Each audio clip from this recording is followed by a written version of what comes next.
Hello students, welcome back. तो students, आज की वीडियो लेक्चर में अपन हिंदी के कुछ महत्वपूर्ण क्वेश्चंस देखेंगे जो बहुत ही ज़्यादा महत्वपूर्ण हैं। ठीक है, कई बार पूछे भी गए हैं और इस बार पूछे जाने की उम्मीद भी है। ठीक है, और मतलब यहाँ इनमें से क्वेश्चन आपको मिल रहे हैं। गद्य, हिंदी गद्य साहित्य का विकास। ठीक है, तो इसका अभी तो गद्य पढ़ेंगे, फिर पद्य का विकास भी पढ़ेंगे। ठीक है, तो इसके पहले हम महत्वपूर्ण क्वेश्चन को देख लेते हैं। ठीक है, तो ये क्वेश्चन मतलब विकल्प वाले भी होते हैं इनमें, या एक शब्द में लिखना होता है, मतलब एक चीज़ पूछी जाती है कोई। ठीक है, जैसे कि गोदान किस विधा की रचना है।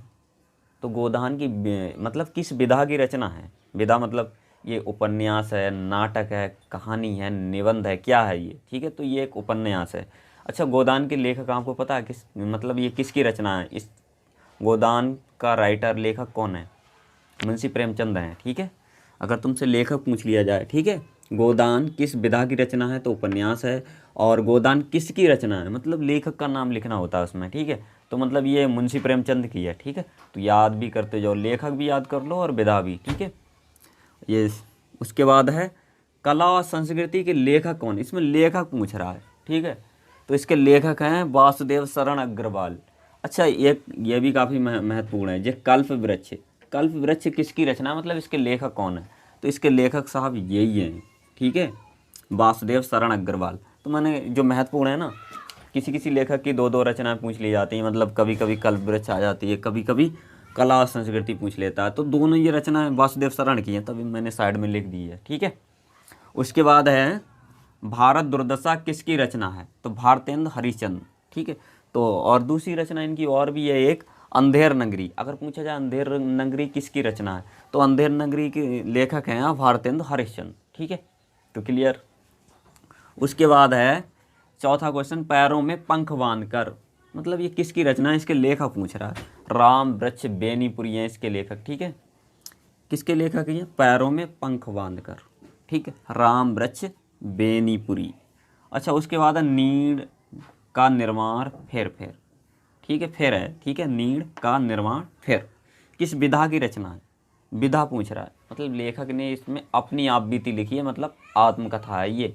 ठीक है, जब कोई व्यक्ति अपने बारे में लिखता ना, तो होती है वो आत्मकथा। और जैसे कोई लेखक यात्रा कर रहा है, मतलब कहीं दूसरी जगह का वर्णन कर रहा है, वो कहीं जा रहा है, ठीक है, घूमने, तो उसे बोलते हैं यात्रा व्रत, उसकी विधा हो जाएगी यात्रा व्रत। ठीक है, अगर लेखक किसी पुरानी यादों के बारे में लिख रहा है, जैसे अपने बचपन के बारे में लिख रहा है, कह रहा है मेरी बचपन की यादें हैं, इस तरह की कोई अगर रचना होगी, तो मतलब वो होगा संस्मरण। संस्मरण का मतलब होता है पुरानी यादें। ठीक है, तो आ रही समझ में, मतलब विधा किस तरह की होती हैं ये विधाएं। ठीक है, तो नीड़ का निर्माण ये तो पता है, आत्मकथा है हरवंश राय बच्चन की। अगर पूछ लिया जाए इसके लेखक कौन है, नीड़ का निर्माण, फिर इसके लेखक बताओ किसकी रचना है, हरिवंश राय बच्चन। ठीक है, तो मैंने साइड में लिख रखा है यहाँ हरिवंश राय बच्चन, ये लेखक हैं। ठीक है, उसके बाद है मेरी जीवन यात्रा।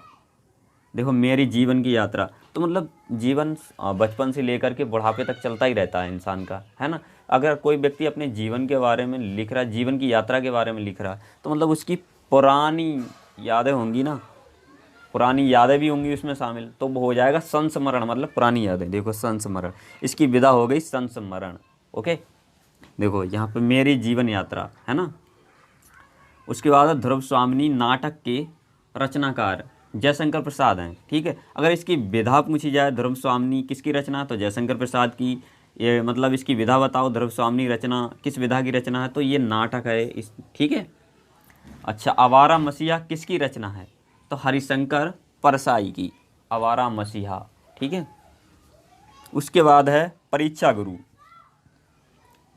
और रचनाकार पूछ रहा, मतलब लेखक ही पूछ रहा है, तो श्री निवास दास हैं इसके लेखक हैं, श्री निवास दास। ठीक है, उसके बाद है सरस्वती पत्रिका के संपादक थे, मतलब सरस्वती पत्रिका का जो संपादक कौन था, किसने, मतलब कौन छापता था, कौन लिखता था इसे। ठीक है, तो आचार्य महावीर प्रसाद द्विवेदी जी लिखते थे। ठीक है, उसके बाद हिंदी प्रदीप के संपादक, तो हिंदी प्रदीप मतलब इसी तरह की पत्रिका थी। ठीक है, तो इसे कौन छापने वाला था, बालकृष्ण भट्ट जी। ठीक है, तो याद करते जाओ साथ साथ ही, काफ़ी ज़्यादा महत्वपूर्ण है। ठीक है, उसके बाद है 12 क्वेश्चन नंबर है। ठीक है, ब्राह्मण पत्रिका, ये काफ़ी ज़्यादा महत्वपूर्ण है। ठीक है, ब्राह्मण पत्रिका के संपादक थे प्रताप नारायण मिश्र। वैसे बेसिकली मैंने यहाँ पे 12 क्वेश्चन लिखे हैं। ठीक है, और वैसे और यहाँ पे ये 2-3 क्वेश्चन और है, मतलब टोटल 15 हो जाएंगे, मतलब 15, ठीक है। तो आई होप आपको ये वीडियो पसंद आया होगा। पसंद आया तो लाइक करें और अपनी सभी दोस्तों के साथ शेयर करना बिल्कुल ना भूलें। और चैनल फर्स्ट टाइम विजिट कर रहे हैं तो नीचे जो रेड कलर का बटन है उसे दबाइए, साथ ही घंटी वाले आइकन को दबाना ना